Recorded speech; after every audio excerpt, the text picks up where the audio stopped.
예수께서 길을 가실 때에 날 때부터 맹인된 사람을 보신지라. 제자들이 물어 이르되 랍비여, 이 사람이 맹인으로 난 것이 누구의 죄로 인함이니이까? 자기니이까 그의 부모니이까? 예수께서 대답하시되 이 사람이나 그 부모의 죄로 인한 것이 아니라 그에게서 하나님이 하시는 일을 나타내고자 하심이라. 때가 아직 나심에 나를 보내신 이의 일을 우리가 하여야 하리라. 밤이 오리니 그때는 아무도 일할 수 없느니라. 내가 세상에 있는 동안에는 세상의 빛이로라. 이 말씀을 하시고 땅에 침을 뱉어 진흙을 이겨 그의 눈에 바르시고 이르시되 실로암 못에 가서 씻으라 하시니, 실로암은 번역하면 보냄을 받았다는 뜻이라. 이에 가서 씻고 밝은 눈으로 왔더라. 아멘. 할렐루야.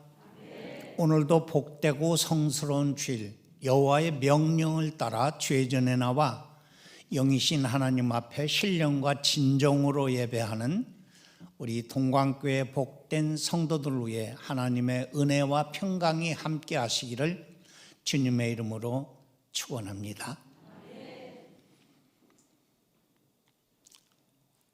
제가 이렇게 갑자기 쓴 것은 어젯밤에 내가 깊은 잠에 빠져 있는 밤 12시에 목사님이 갑자기 전화가 왔어요. 교회에 무슨 사단이 있나 보다 하고 벌떡 일어나서 웬일이라고 하니까 목사님이 몸살에 급체를 해가지고 갑자기 내일 설교를 할 수가 없게 되겠다고, 목사님이 좀 모셔야 되겠다고. 내가 거절을 할 것을, 마음이 너무 착해서 거절을 못하고 후회를 얼마나 했는지 몰라요. 12시에 일어나가지고 몇 가지를 더 깨달았어요. 야, 목사는 죽을 때까지 설교를 준비하라고 했는데 말씀을 전하려고 보니까 하나도 없어. 그래서 후회스러웠고, 두 번째 후회는 괜히 허락했다는 것 후회했고, 그래서 끙끙대고 하나님 어떡할까요 하고 12시서부터 계속 묵상하고 어떤 말씀을 전해야 할까요? 이 설교라는 것은 무슨 책 읽듯이 금방 와서 뭘 하는 것은 아니잖아요. 정말 어려워요. 설교를 하려면 목사가 본문을 하나 선택해 놓고 적어도 한 달 설교를 미리 계속 묵상을 하면서 메모를 하고 하다가 그냥 내놓는 것이 설교해야 되는데, 밤 12시에 전화 받고 설교를 하라니 이게 되겠습니까? 그래서 끊는데 하나님께서 가르쳐 주시더라고요. 너 내가 일러준 설교 있잖아, 그거 해. 그래서 그냥 순종하고 그거 가지고 왔어요. 내 설교가 아니라 이건 하나님이 내게 해주신 설교야. 할렐루야.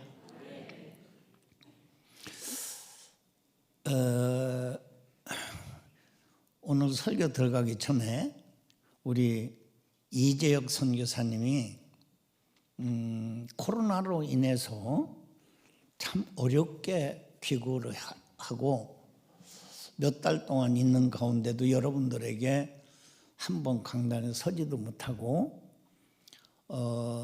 이번 주 수요일 날 밤에 다시 다이제리로 들어갑니다. 그러니까 우리 이재혁 선교사 부부 이제 잘 다녀오라고. 근데 이번에는 아내를 떼놓고 간대요.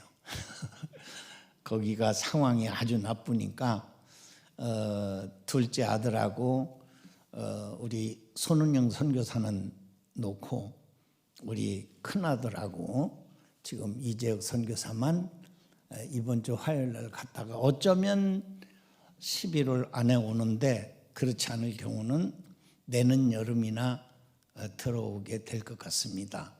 그래서 잘 다녀오시라고 격려의 박수 한번 크게 올려주세요.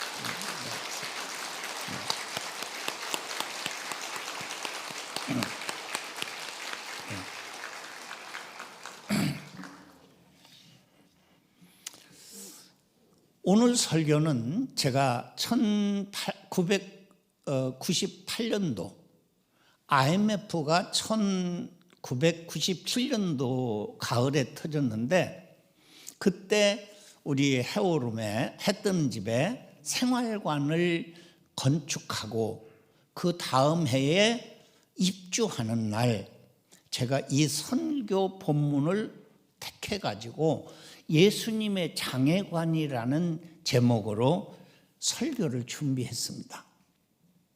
그때 제 나름대로 설교를 준비해서 세상 사람들이 보는 장애관, 오늘 본문에 보니까 제자들이 그렇게 말하죠.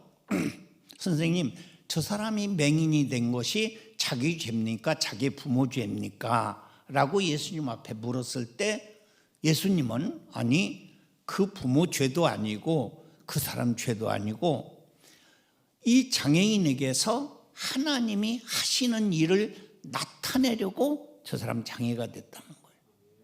아멘. 그래서 우리는 장애인을 볼 때 죄로 보지 말자. 장애인을 볼 때 저 사람을 통해서 하나님이 무슨 일을 하시려고 저 사람이 장애가 됐을까라고 생각을 해야 된다는 것이요.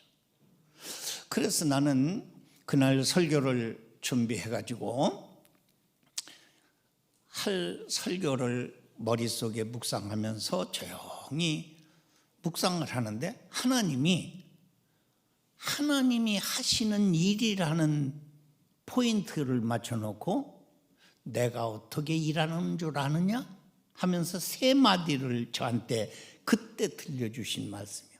설교가 확 바뀌어버렸어요. 내가 묵상하는 가운데 그때 하나님께서 말씀하시기를 첫 번째는 나는 문제를 통해서 일한다 그러시는 거예요. 한번 따라하세요. 하나님은 문제를 통해서 일하신다. 장애가 됐다. 이건 그 인생의 가장 큰 문제 아니겠습니까? 그런데 그 문제 속에 하나님이 개입하셔서 일을 하려고 저 사람 장애가 됐다는 거예요. 그러고 보니까 내 딸 루라를 하나님이 주신 것도 하나님이 개입하셔서 일하고 싶어서 주신 거예요. 나는 루라 아니었으면 장애인 시설 할 생각도 안 했고 할 꿈도 안 꿨고 어쩌면 내가 목사노릇은 그냥 했을지 모르지만 장애인이 있다는 그 자체를 그렇게 인식을 깊이 하지도 못했을 거고 장애인을 가진 부모들이 얼마나 고통스럽게 살아가는 것도 까마득히 모르고 그냥 지나갔을 거예요. 근데 내 딸이 장애인이 된 걸 보니까 장애를 갖고 살아가는 사람들도 이렇게 많구나. 그리고 그 장애를 입은 가족 공동체가 얼마나 어려움과 아픔을 가지고 살아가는 것을 여실히 깨닫고 보게 됐고 결국에 누라 때문에 5살 때 한선희 전도사님이 홀트를 통해서 미국으로 입양 보내라는 것을 마지막 서류 친자 포기 각서를 쓰라는 것 때문에 제가 그걸 못 쓰고 입양 보내는 것이 입양 보내는 걸로 끝나는 것이 아니라 하나님이 주신 자녀를 나 포기합니다. 내 사인을 해야 가는 거였어요. 그래서 그때사 정신이 번쩍 들어가지고 내가 한선희 전사한테 미안하다. 나 여기까지 생각을 못했는데 내 기도해보고 결정하마. 돌려보내놓고 밤이 맞도록 우리 집 사람과 기도하면서 그때 하나님 앞에 제가 서원한 거예요. 하나님, 나 누라 안 보내고 내가 이 장애인을 위해서 사역하겠습니다. 그리고 나서 생긴 것이 해 뜨는 집이었어요. 하나님은 누라라는 문제를 통해서 해 뜨는 집 사역을 하시려고 누라를 나에게 주셨고, 이를 통해서 하나님은 역사를 이루셨다. 아멘. 고로 여러분, 하나님은 문제를 통해 일하십니다. 내게 어떤 어려운 문제나 고난이나 역경이 온다 할지라도 절대로 좌절하지 마시고, 이 문제 속에서 하나님이 어떤 일을 하실 건가라는 꿈을 가지시기 바랍니다. 제가 헤어룸에 있어서 5년여 지나면서 만여 명의 많은 사람들을 만났습니다. 우리 헤어룸이 찾아간 사람이 다분히 10,000명이 넘는 많은 사람들이 왔는데, 하나같이 문제가 없이 사는 사람은 하나도 없습니다. 다 아픔과 문제를 가지고 살아가요. 모르는 것처럼 그냥 해요. 한 번은 어떤 젊은 네 권사님들이 어디서 와가지고 막 여기 이렇게 좋다고 막 사진을 찍고 막 난리를 쳐요. 그러더니 나하고 앉아서 얘기를 시작했어요. 원로 목사가 별나기도 산다고 생각되죠? 네, 궁금하긴 해요. 그래서 제가 헤어룸을 하게 되는 동기에 대해서 조금 얘기를 했어요. 나는 장애인 딸이 있었고, 이로 인해서 장애인 시설도 지금도 내가 이사장으로 앉아서 관리하고 있고, 더 나가서 우리 집 사람이 이 장애인 딸을 데리고 나도 모르게 한강을 몇 번씩 가서 죽으려고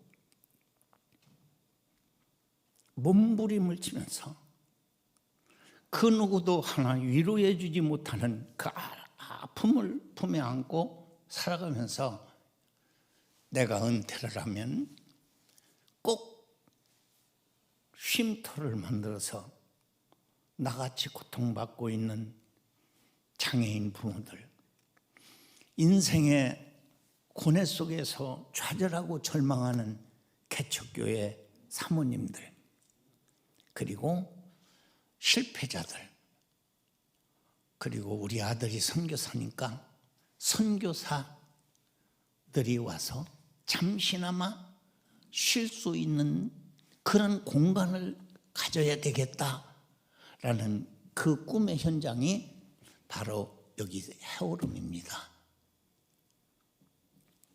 이런 얘기를 쭉 하니까 갑자기 그분들이 얼굴에 눈물이 줄줄 흐르면서, 목사님, 나도 그런 아픔이 있어요. 어떤 권사님이 얘기를 해요. 나도 5살 난 아들을 먼저 보내고 내 가슴 속에 지금도 그것을 정말 헤어날 수 없는 아픔을 가지고 살아가요.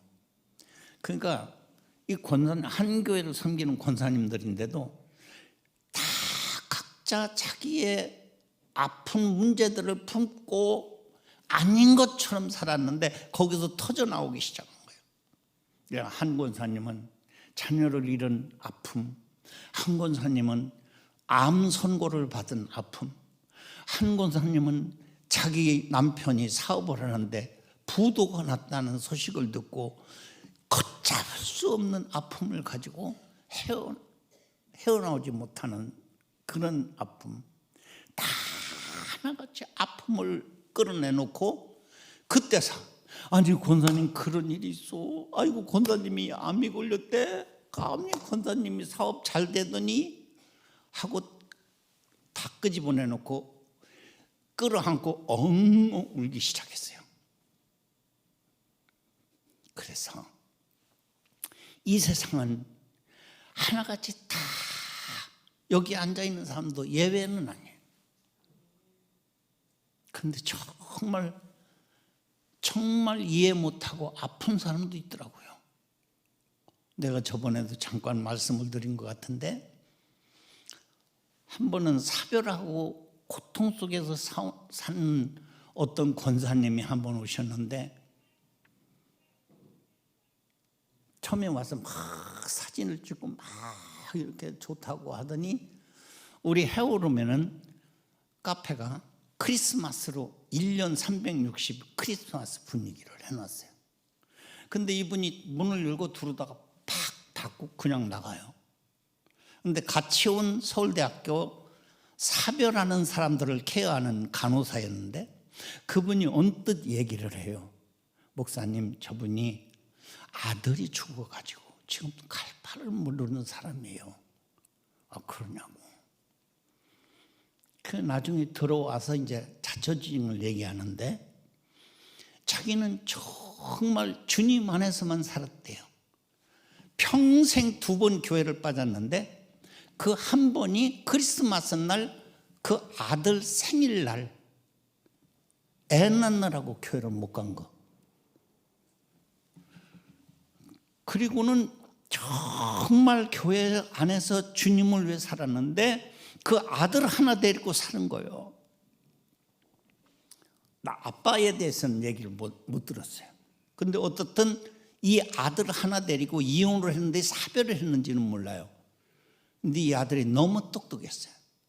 신앙생활도 잘했고 너무 착하고 공부도 잘해서 연세대 의대를 졸업하고 하버드 가서 의학 연구를 더 하고 온 수재였어요. 근데 이분이 33살이었는데 그때 이미 우간다에 병원도 세워놓고 학교도 세워놨어요. 33살의 젊은 청년이.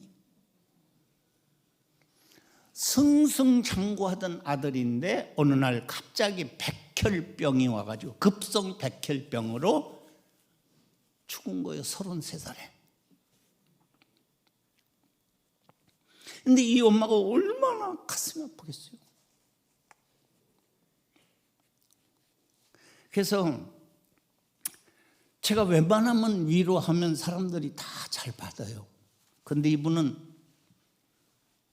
위로가 하나도, 내가 무슨 말을 해도 안 들어가요. 내 딸도 이렇습니다. 그래도 목사님은 딸은 볼 수는 있잖아요.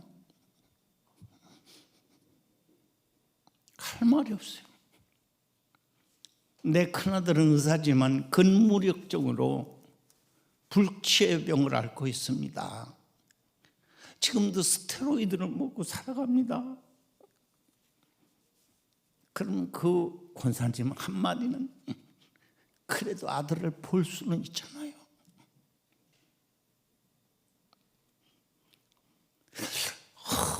어떻게 위로를 해줘야 되나? 근데 더 그분이 하는 말은, 목사님, 우리 아들이 죽을 때 너무너무 힘들게 죽었어요. 자기가 봉사를 하면서 이 돌아가시는 분 이렇게 임종을 많이 봤는데 예수 믿는 사람은 다 편하게 가더라는 거예요. 근데 자기 아들은 악마가 같이 죽었다는 거예요. 그래서 자기 하나님한테, 하나님, 내 아들 데려가는 것까지도 괜찮아요. 근데 내 아들 편하게만 가게 해주세요. 그런데 하나님은 그 내 기도까지도 안 들어주셨어요. 근데 그 간호사분이 옆에서 그런 얘기를 해줘요. 급성 백혈병으로 젊은 사람이 죽을 때는 죽음이 이 숨 떨어지는 것이 그렇게 힘들게 간대요. 근데 엄마 입장에서는 그렇게 착한 아들이, 그렇게 똑똑한 아들이 이렇게 간다는 게 도무지 이해가 가지 않아서 얼마나 아픈지.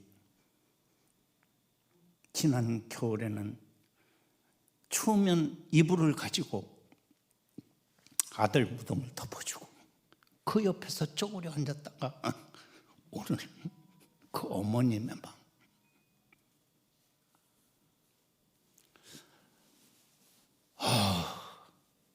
저는 그분에 대해서 위로할 말이 없더라고요. 야, 하나님 어떻게 그렇게 하셨나요? 이유가 뭔지 저는 알 수 없어요.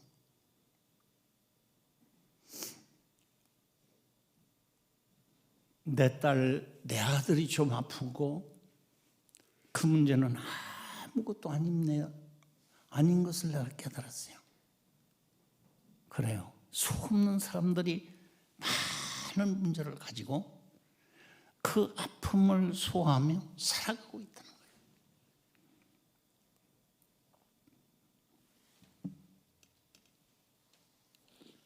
그래서 내 나름대로 이야기를 해서 보냈는데 한 2달 후에 이 권사님이 다른 3분 친구를 데리고 왔어요. 간호사도 아니고 자기가. 그러면서 막 좋아라 하더니 들어가서 내 책상에 앉으면서 하는 말이 너희들도 목사님 말씀 좀 들어봐라. 그래서 내가 또 얘기를 쭉 해줬어요. 그러더니 목사님 나 왜 여기 온지 아세요? 뭐 권사님 뭐 오고 싶어서 왔겠죠. 근데 얼굴이 처음 만날 때 많이 펴졌어요. 안심은 좀 했어요. 근데 나 강화도로 이사 오려고 집 알아보러 왔대요. 목사님 말씀 너무 좋아서 가까이서 좀 들어가면 살고 싶어서 강화도로 오려고 집 알아보러 왔어요. 그래서 껄껄 웃고 한번 잘 알아보세요. 그리고 갔는데 소식이 또 없어요. 근데 한 3-4달 지나서 또 왔어요. 그래가지고 어느 횟집에서 목사님 대접하고 싶다고. 그래서 나가는데 나가는 게 아니라 걱정스러워 죽겠어요. 할 말이 있어야지. 그 권사님한테. 그래서 솔직히 좀 엎드려서 기도해서 하나님 그 권사님 또 온다는데 겁나요. 왜 그러셨어요? 내가 뭐라고 해야 그 권사님이 위로가 될까요? 그랬더니 하나님이 정말 귀에 들려주시는 듯 저한테 이렇게 해요. 나도 똑같이 당했다고 해라. 그래서 깜짝 놀랐어요. 네? 그러고 보니까 그 친구도 크리스마스를 나서 33살에 죽었는데 예수님도 크리스마스 탄생해서 33살에 돌아가셨잖아요. 그러니까 갑자기 제가 눈물이 핑 돌아요. 하나님도 그러셨군요. 얼마나 주님이 가실 때 하나님이 아프셨으면 하늘이 빛을 잃었다고 성경이 기록하고 있잖아요.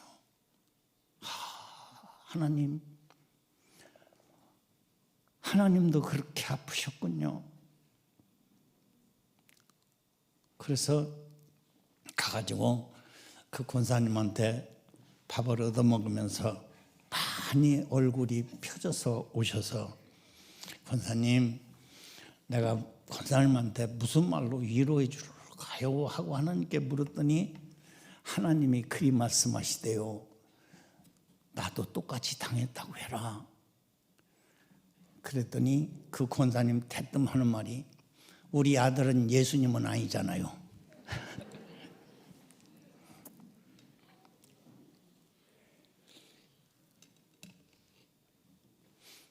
여러분, 우리는 종류가 다르지. 다 문제를 가지고 살아갑니다.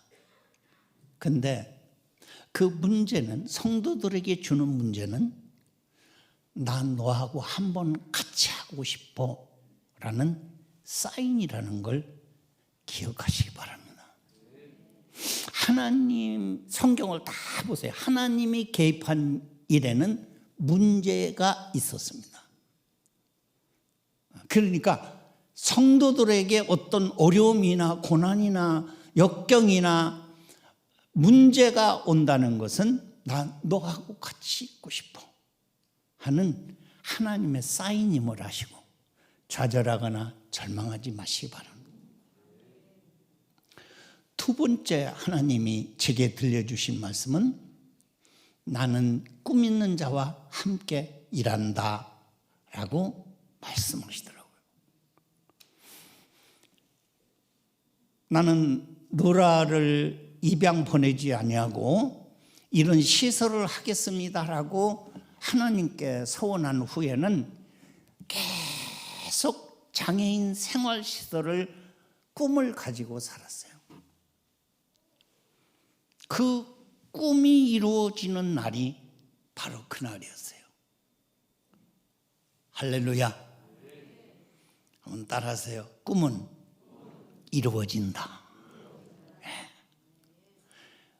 내 욕심을 가진 꿈이 아니라 아픔을 통해서 하나님이 무엇을 할 건가라는 그 비전, 거기서 태동돼 가지고 우리 안에 소원이 일어난다면 이것은 하나님이 하시고자 하는 꿈이라는 거예요. 그래서 빌립보서 2장에 보면은 이렇게 말해요. 너희 안에 행하시는 이는 하나님이시니 자기의 기쁘신 뜻을 위하여 너희 안에 소원을 두고 행하신다. 우리 안에 뭘 두어요? 소원.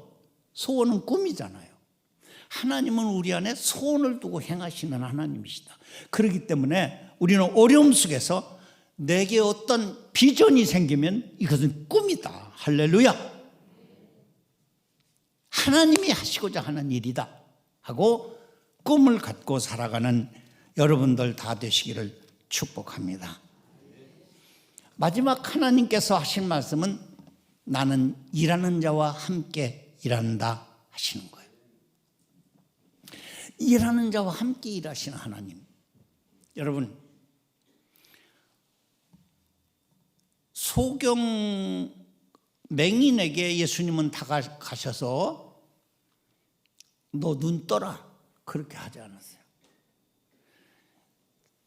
침으로 흙을 이겨서 눈에 발라주고 너 실로암에 가서 씻어라.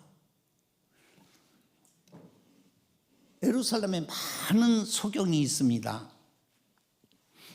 그건 사막 기후이기 때문에 안질이 많아서 눈을 못 보는 사람들이 많아요. 예수님 당시에도 소경이 많았어요. 그런데 왜 하필 이 사람만 눈을 띄워줬을까? 이 사람은 눈을 떠야 되겠다는 꿈이 있는 사람이었기 때문입니다. 뭘 봐서 할 수 있나요? 바로 그 행위를 봐서 할 수 있는데, 만약에 꿈이 난 눈 떠야 되겠어라는 꿈이 없는 사람 같았으면 침으로 흙을 이겨서 눈에 발라주는 그 자체를 거부했을 겁니다. 여러분들 같으면 기분 좋게 있었겠어요? 근데 이 사람은 당신이 어떤 짓을 하더라도 내가 볼 수만 있다면 나는 참을 수 있어. 이게 꿈에서 나온 역사인 줄 믿습니다. 당신이 내 눈에다 오물을 처발라줘도 내 눈만 띄워준다면 나는 그걸 참을 수 있어. 그거 해낼 수 있어 하는 겁니다. 그리고는 너 실로암에 가서 씻어라. 이것은 이 사람이 할 수 있는 일이었어요.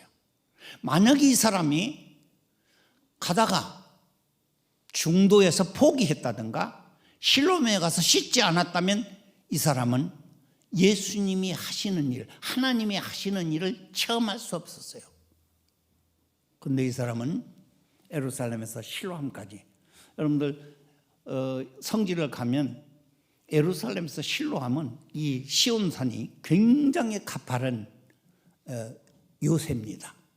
그래서 실로암은 저 아래기 때문에 이 맹인이 거기를 찾아 내려가는 것은 그리 쉬운 일이 아니었어요. 아마도 엎어지며 넘어지며 자빠지며 둥그러 가면서라도 실로암을 찾아갔을 거예요. 네. 가서 씻었더니 눈이 떠지시다. 할렐루야. 이건 이 사람이 할 일이었어요. 곧 우리가 가진 꿈은 내가 할 일을 해야 된다. 아멘. 우리가 그 해오름에 해 뜨는 집에 집을 한 채 짓을 때 그 가을이 IMF 터진 해였어요. 1997년 가을 11월. 우리도 11월에 교회를 시작했어요. 그때 우리 교회는 재정은 마이너스였고 어떻게 할 길이 없었어요. 근데 장로님들이 우리 누라 살 집을 칩시다. 그래가지고 시작한 것이 그 집이었는데 누가 어떻게 했는지 그 집 짓는데 모든 자금이 조달되고 다 이루어져서 그 다음 3월 달에는 집이 완성됐다는 거예요. 할렐루야. 그러니까 내가 IMF 터져서 못해 하고 우리가 주저앉았으면 이 집은 생길 수 없는 집이야. 근데 IMF 터졌어도 우리 한번 해보자 하고 일을 하니까 거기에 하나님이 개입하신 줄 믿습니다. 저는 그렇게 생각해요. 난 일하는 자와 함께 한다. 너 이거 IMF 터졌다 이거 하니까 내가 이거 이루어졌잖아. 사랑하는 성도 여러분, 코로나로 인해서 많은 문제가 있습니다. 재정적으로도 국가적으로도 어렵고 가정적으로도 어렵고 사업적으로도 어려워요. 그러나 절망하지 마세요. 그리고 너무 두려워하지 맙시다. 아멘? 우리 그냥저냥 살아요. 코로나로 죽은 사람 여적지 500명도 안 된대요. 근데 1년에 자살해서 죽는 사람이 얼마나 되는 줄 압니까? 3,000명이 넘어요. 1년에 우리나라 자살 수가. 심지어 독감 걸려서 죽는 사람도 3,000명이 넘는데요. 근데 코로나 걸려서 어쩌다 하나씩 죽는데 그냥 안 걸려도 끝내는 죽어요. 안 죽으려고 아멘도 안 하시네. 안 죽으려고 버둥대면 안 죽는 것 때문에 죽어요. 안 죽으려고 막 밥을 먹는데 밥 먹은 숫자 차면 죽어요. 그러니까 우리는 죽음을 초월해야 됩니다. 예수님은 믿는 이 자체가 죽음을 초월하는 거예요. 부활하시잖아요. 우리 천국 소망이 있잖아요. 천국 소망을 가진 사람들이 왜 그렇게 두려워합니까? 우리 하나님은 이 코로나를 인해서도 분명히 하실 일이 있어요. 내가 볼 때는 마지막 때라 추수 시대다. 그래서 까부는 거야. 쭉정이는 다 날아가 버리려.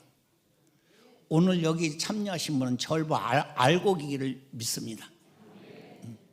코로나로 쳐도 그냥 벌벌 떨고 교회도 못 나오는 그런 신자들이 아니고 정말 하나님 나라를 바라며, 아멘. 그 하나님 나라의 소망을 가지고 살아가는 여러분들이 돼야 될 줄 믿습니다. 말씀을 마치려고 합니다, 여러분. 자, 우리는 문제가 있다 할지라도 그 문제를 두려워하지 마시고, 아멘. 문제를 통해서 일하시는 하나님을 만나시기 바랍니다. 반드시 문제 주시면은 그 문제는 답이 있습니다. 답이 없는 문제는 문제가 아니에요. 예? 풀 이유도 없어. 안 풀어도 맞아, 그건. 근데 하나님은 우리에게 문제를 주실 때 풀만한 문제를 주십니다. 내 말이 아니라 성경 말씀이 그랬어요. 시험을 주실 때 감당할 시험만 주신다. 아멘. 1학년짜리에다가 대학교 문제 안 갖다 주세요, 하나님은. 그렇기 때문에 내가 감당할 문제만 주시니까 문제 올 때 두렵거나 원망하지 말고 아멘 하시고, 아멘. 바울 사도처럼, 바울 같은 사람도 육체적 가시를 줬어요. 신앙이 좋은 사람은 문제 없는 것 같죠? 아니요. 신앙이 좋은 사람일수록 더 큰 문제를 주시는 거예요. 거기에 해당하는. 그렇기 때문에 신앙하고 결부시키지 마세요. 저 사람 예수 잘 믿는데 왜 저런데? 그래요. 더 어려운 문제가 있을 수 있어요. 그러나 그것은 하나님이 개입하시고자 합니다. 할렐루야. 네. 우리 이재혁 선교사네가 정말 나이지리아 가서 그 약한 몸으로 선교를 한다고. 사실 제가 떠나 첫 번 나갈 때 간다는 걸 말리고 싶었어요. 근데 우리 아들이 한 말 때문에 제가 두 손을 다 들었죠. 아버지, 나는 선교사 간다고 하나님께 소원을 했는데 내가 그냥 여기서 이 병으로 선교사도 못 가고 죽으면 나는 하나님 앞에 가서 뭐라고 말을 하래요? 근데 그 말에 가거라. 그리고 보냈어요. 그리고서 나이지리아 가서도 계속 그 스테로이드를 먹고 살았어요. 지금도 역시 마찬가지입니다. 작년 가을에 전화를 했는데 아버지 조심스럽긴 한데요. 나 약을 끊은 지 한 달이 됐는데 지금 괜찮아요. 아유, 너무 좋아서 할렐루야. 하나님이 너를 불쌍히 여기셨구나. 너무 감사해서. 그 다음부터는 전화하는 것이 무서워요. 또 눈꺼풀이 내려왔다고 할까 봐. 감히 물어보질 못했어요. 근데 은혜 가운데서 여기 나올 때까지 그런 일이 안 생긴 거예요. 너무 감사하다고 생각했는데 여기 나오면서 얼마나 신경을 썼는지 공항에 와서 공항 택시를 딱 탔는데 재발이 된 거예요. 택시를 타자마자 사물이 두 개로 보이니까 이게 또 올 게 왔구나. 그리고 우리가 맞아서 격리를 시키고 우리는 나왔는데 그때까지도 아무 말도 없었는데 격리를 다 끝나고 주일날 오후까지 돼서 이제 우리 만나자 해서 식당에 가서 맛있게 먹고 우리 집에 가서 이제 하나님께 감사 예배 드리자. 그리고 가서 예배를 끝나고 났는지 그때서 아버지 사실은 여기 오는 날 재발이 돼서 스테로이드를 또 먹고 있습니다. 너무 가슴이 아파요.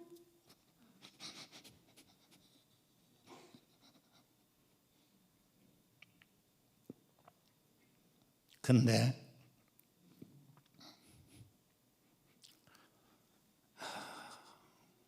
자기가 받은 사명이니까